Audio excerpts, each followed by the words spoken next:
I'm going to do my best to provide a factual eulogy. I say factual because if you knew my dad, you knew his love to embellish the truth. So if any of this information sounds unbelievable, you might know why. John Wayne Moore was born July 2nd, 1939 in Kennett, Missouri, to Richard Hubert Moore and Belva Myrtle Jackson Moore. He was considered a miracle baby, weighing only about 3 pounds in 1939.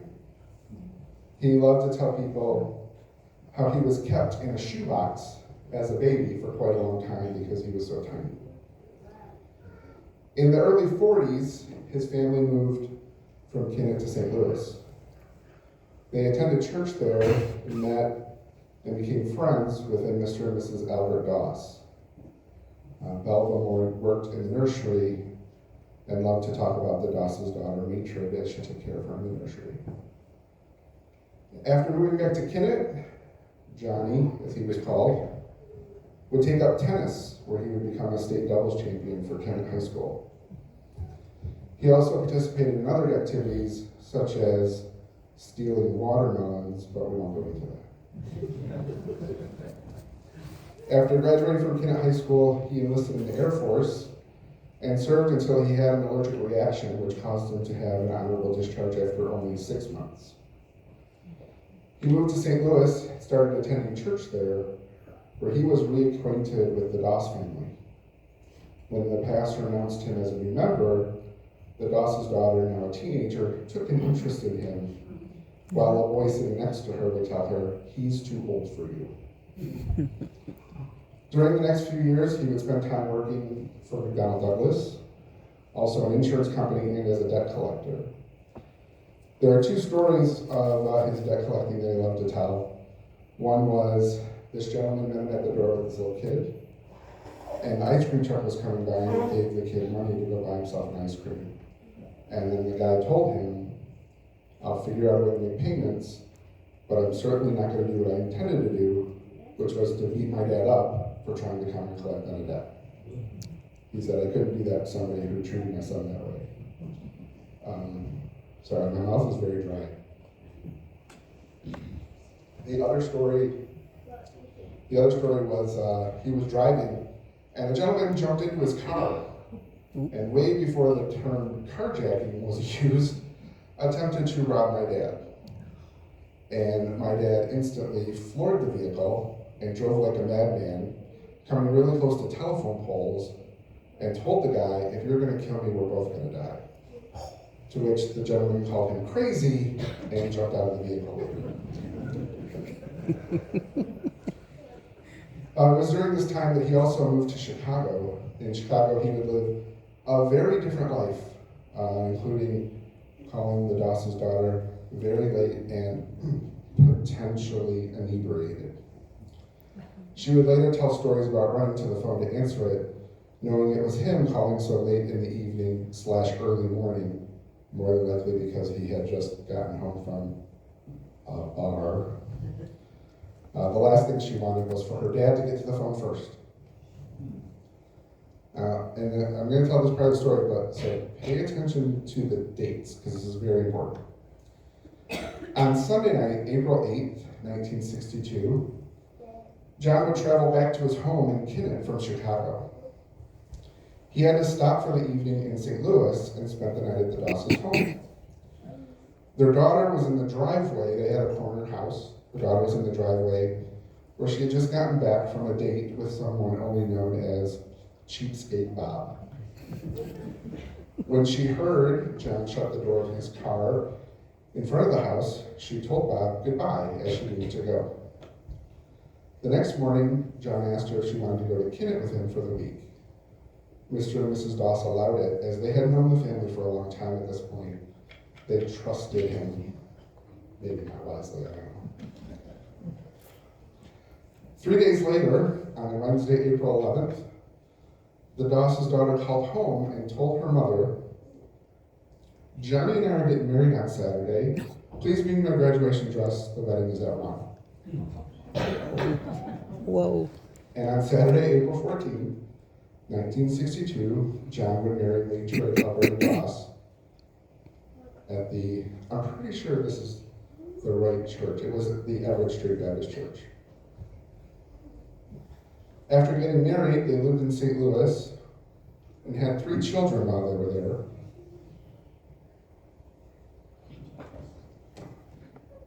John Wayne Jr., born in February of '63. James Albert, who was born and passed away in June of '64. And Ronald Keith, born in January 1967. Over the next couple of years, the booming automobile jobs in the Detroit area came calling. The family moved to Flint for a little while they were reacquainted with their friends Ron and Sandy Emmerling, whom they knew in St. Louis. They then moved to Westland, living in an apartment on Yale Street. It was here that in April of 1972, their 4th son, Paul Edward, would be born. If you haven't figured that out yet, that's me. In 1974, John would get permanently hired by Detroit Diesel Allison, which at the time was a division of General Motors. And shortly after, they would purchase a house in Westland on Cherry Hill where he lived until he retired in 1999.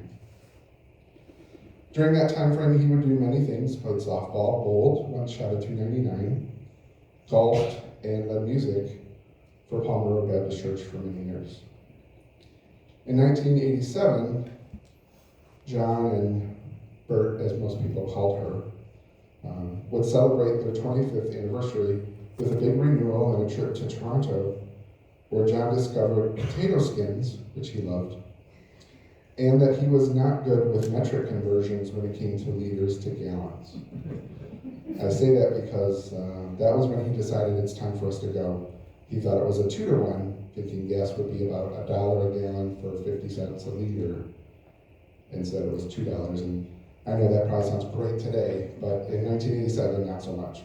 In 1999, they would retire to McCormick, South Carolina. After only being down there for about a year and a half, John became a widow as his wife of 38 years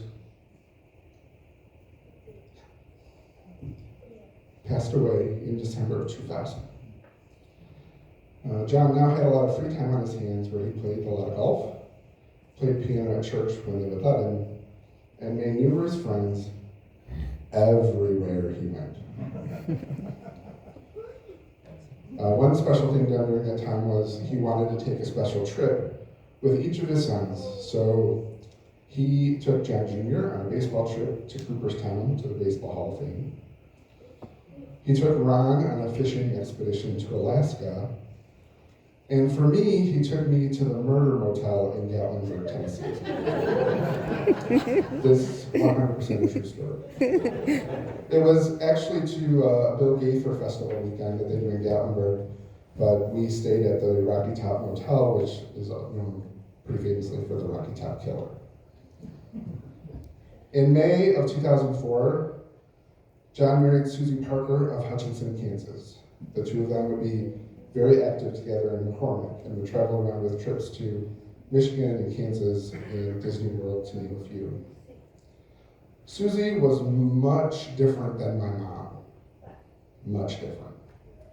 She was more, I should say modern and sassy. When they tell you that, boys just want to marry their mom, it was not true with my mother. My mother was nothing like my grandmother. His second wife, however, a little closer, and I have one story to tell about that. We were sitting at the dining room table. I think we were playing cards. And she got up and made coffee and came back to the table with a cup of coffee for her. And my dad looked at her and said, well, thanks for getting me one. And she looked right at my dad and said, I didn't know your legs were broken. That was not my mom. My mom would have never said those words to my dad, and I almost fell out of my chair because I thought it was the most hilarious thing ever.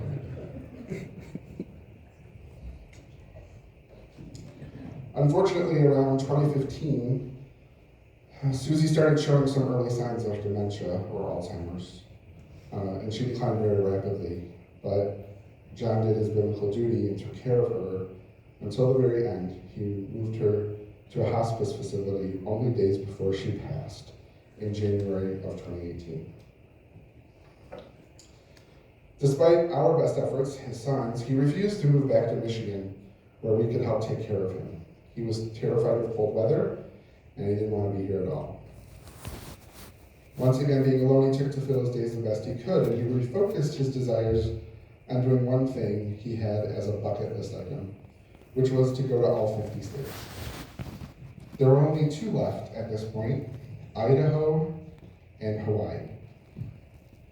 In January of 2019, he and his friend, brother Bob Weiner, encountered on a 15-day cruise from Los Angeles to Hawaii and back. Yes, that's right. My dad, at 79 years old, traveling with his 89-year-old friend on a cruise to Hawaii. I used to tell people I would have loved for that to be filmed because I think that would have been a great reality show. Must-see TV. Upon their return, COVID started hitting, which caused everything to be shut down. He was living in McCormick, isolated and alone, and if you knew him at all, that wasn't who he was. He would never be considered a recluse. In 2021, his skin cancer finally caught up to him by infecting a lymph node on the side of his face. He was still adamant about living in South Carolina. The hospital was going to do radiation for the cancer, but despite his best efforts, he couldn't find a friend who would be able to take him to radiation 5 days a week. So we made the decision to have it done here in Michigan. Instead of just radiation, U of M performed surgery to remove the lymph node. It was very long, which also included a skin graft on the right side of his face. They took it from underneath his arm, and my dad made sure to tell the doctor to not take it from his butt, because he didn't want his kids to call him butt face. That was my dad's humor. The surgery was a success and that lymph node was removed. However, his recovery of 6 weeks of radiation began to take its toll. On top of that, there were many other spots of skin cancer all over his body. And in December of 2022, a hospital stay revealed a mass on his lung. And it was on that day that it was ruled to be lung cancer. Knowing what he knew about his recovery from the radiation, he decided not to treat it and instead entered hospice care.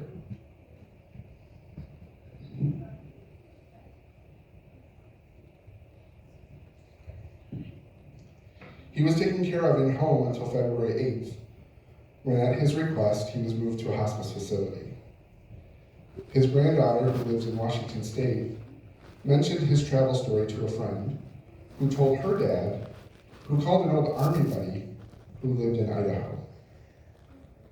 The one state John never made it to. Mm-hmm. This stranger immediately went outside, scooped up dirt, and overnighted to his granddaughter's here in Michigan.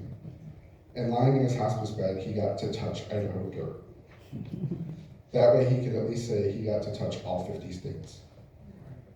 A few days later, he passed away on the morning of February 19th. John was known by many names throughout his life. Johnny, John, Dad, Uncle Yashu. No, we weren't Jewish, just to make sure. We can tell that story later if you really want to know how that came. Papa, but the one probably most important to him was friend.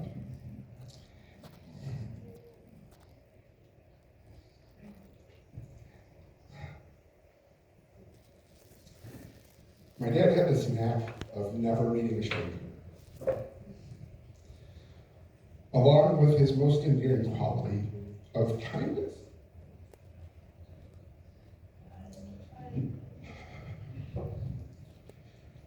My dad would do everything, and I do mean everything, to help a friend.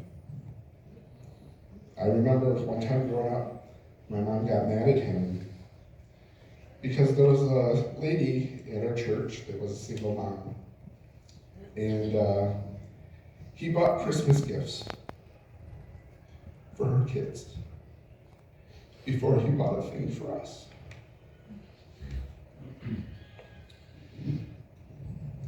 And In those years, it was lean. Those were lean times for us. There is an old Merle Haggard song that's called If We Make It Through December.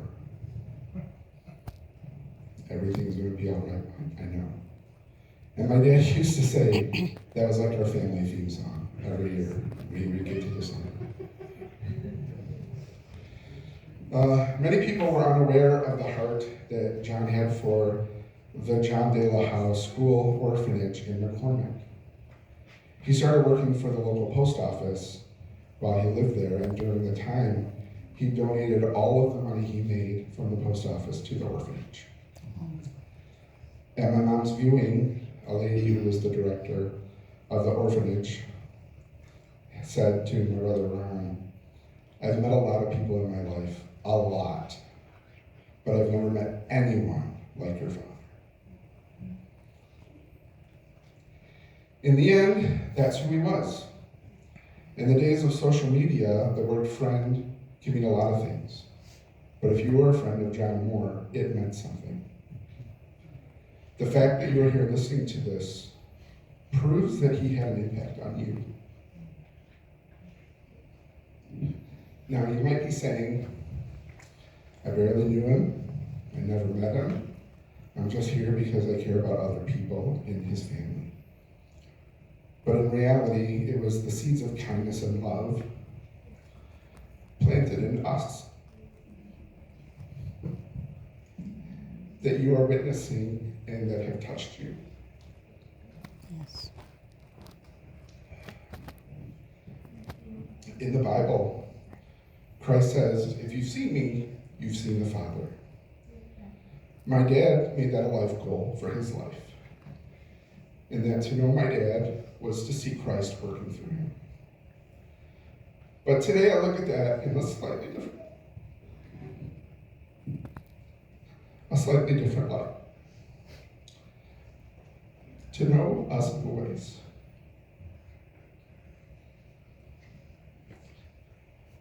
and to know his family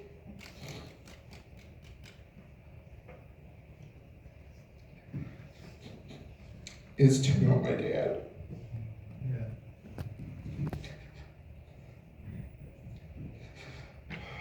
Maybe not the full picture, as most of us no longer say Missouri or Warsh or mispronounce Massachusetts, because my dad could only ever say Massachusetts. But our love of music, our love of pointing others to Christ, our love of card games, hopefully our kindness and friendship. To see that in us is to see John Wayne Moore Sr. and what an amazing job he did as a father, uncle, grandfather, and friend. John is survived by the three sons and their families. As a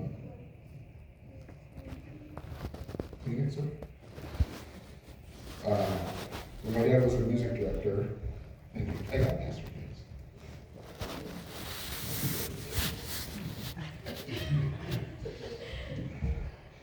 As a music director, my dad loved music, loved to play music, and loved to sing hymns. So, as terrible as that may have come off, I'm hoping that my brother Ron can still see the chords on the sheet. If you would all stand, we're going to do one more hymn right now.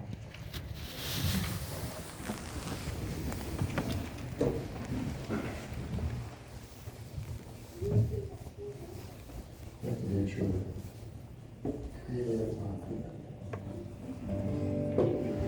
can you turn the guitar up in the monitor, please?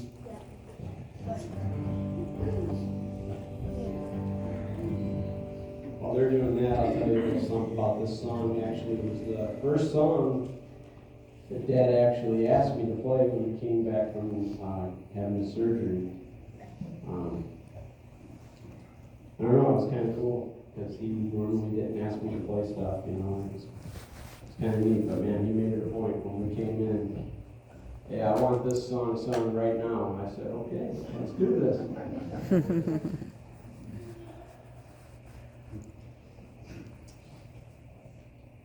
see.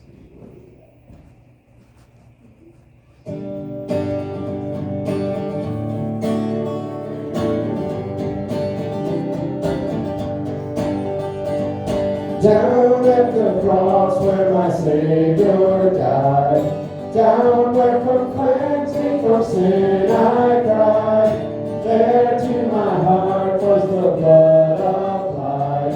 Glory to His name, glory to His name, glory to His name. There to my heart was the blood applied. Glory to His name. I am so wondrously saved from sin. Jesus so sweetly abides within. There at the cross where He took me in. Glory to His name. Glory to His name. Glory to His name. There to my heart was the blood applied. Glory to His name. Come to this fountain so rich and sweet. Cast thy poor soul at the Savior's feet. Plunge in today and be made complete. Glory to His name. Glory to His name. Glory to His name. There to my heart was the blood applied. Glory to His name. Glory to His name. Glory to His name. There to my heart was the blood applied. Glory to His name.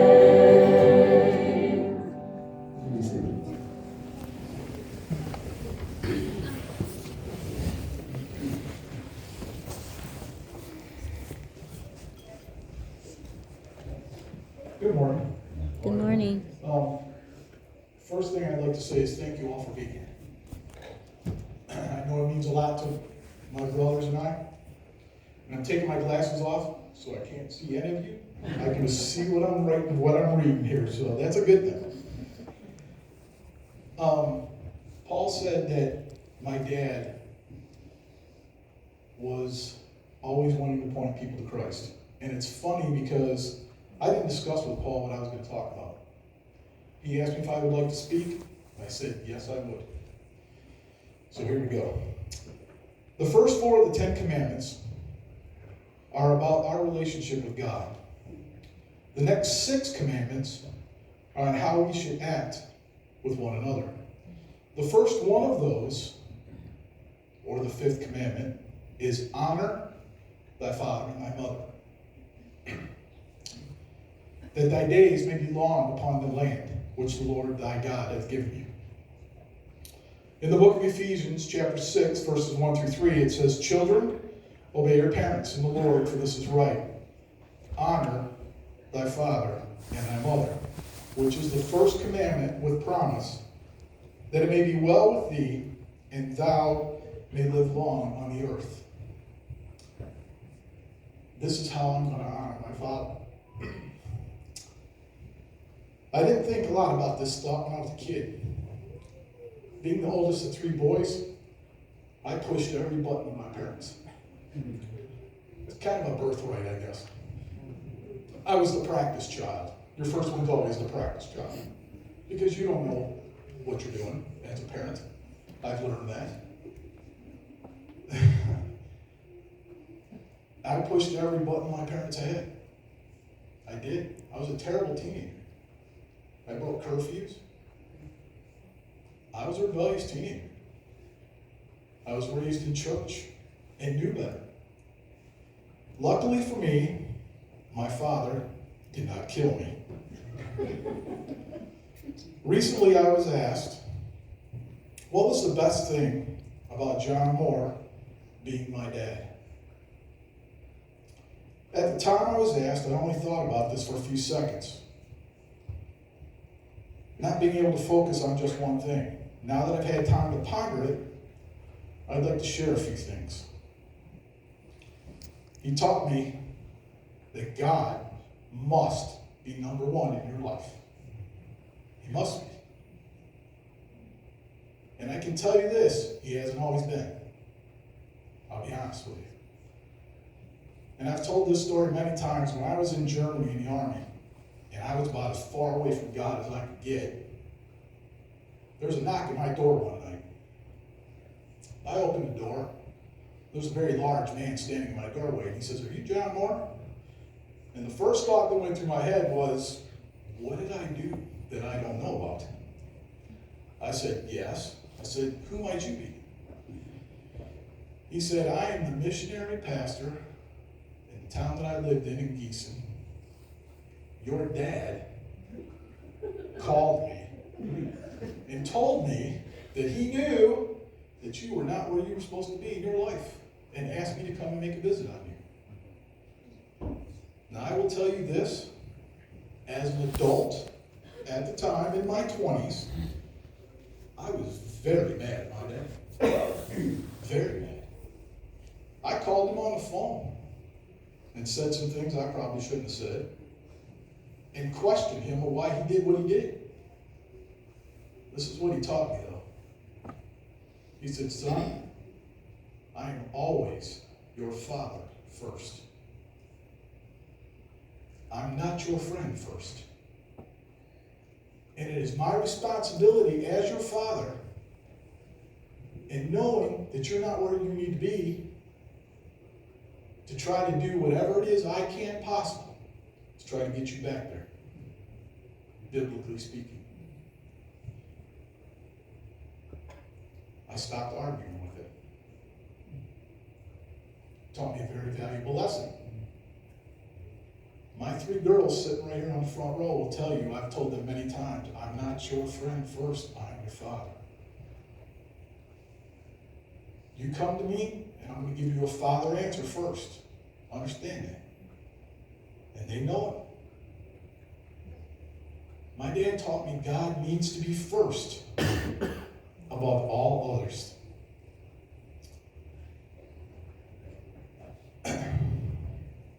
He taught me how to be a dad. I remember one time, I forget which one of us boys had missed. We were supposed to be going someplace on a school trip, and we missed the bus. My dad piled us in the car real quick. He said, come on, let's go. He chased the bus down, the school bus. Pulled it over. He did. And allowed I don't remember which one of us it was, to get out and get on that bus. He taught me how to be a dad, to always be there for my kids. If they call me, they know if they call me, if I can, I'm going to do for them whatever is needed.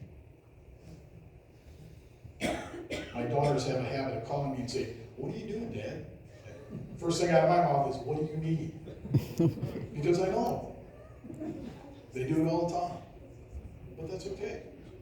I'm their dad. That's what I'm supposed to do. He taught me that sometimes they don't need to be chastised. They need to be hugged. I remember when I was 16 years old, and I was going to pick Dad up from work, I hit a car and took off. I get to my dad's work, I was still shaking. He says, what did you hit? I said, a Z28. He said, yeah. He said, what's a Z28? I said, another car. He said, was anybody hurt? I said, I don't know. He said, you don't know? I said, no. He took me back to the place of the accident. He never yelled at me. He never scolded me. He took me back to the place of the accident. Everybody was already gone. We went to a friend of ours' house that lived right there, and he called the police. He taught me to do what was right.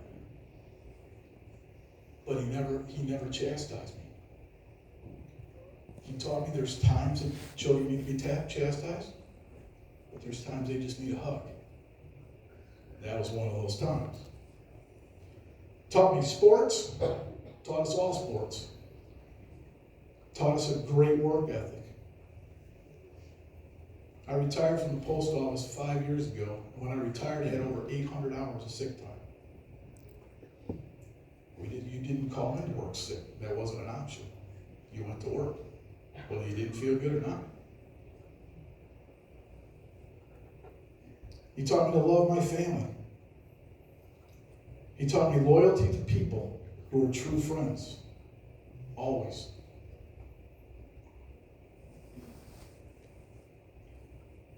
If you were my dad's friend, he would do anything for you. Like Paul said. I've talked to several people about Dad over the last several weeks, and all of them have told me that both my mother and my father lived the faith that they taught so many people about, even some of you that are sitting here today. You see, I believe my father honored both of his parents, and just hope with the rest of my life I can do the same and honor my parents.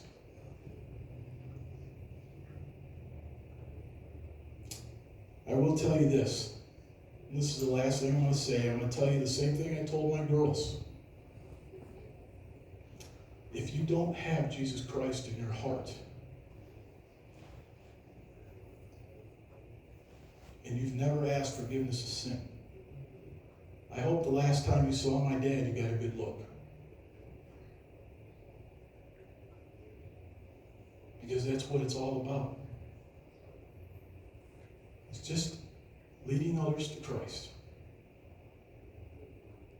And that's how I plan on honoring my father the rest of my life.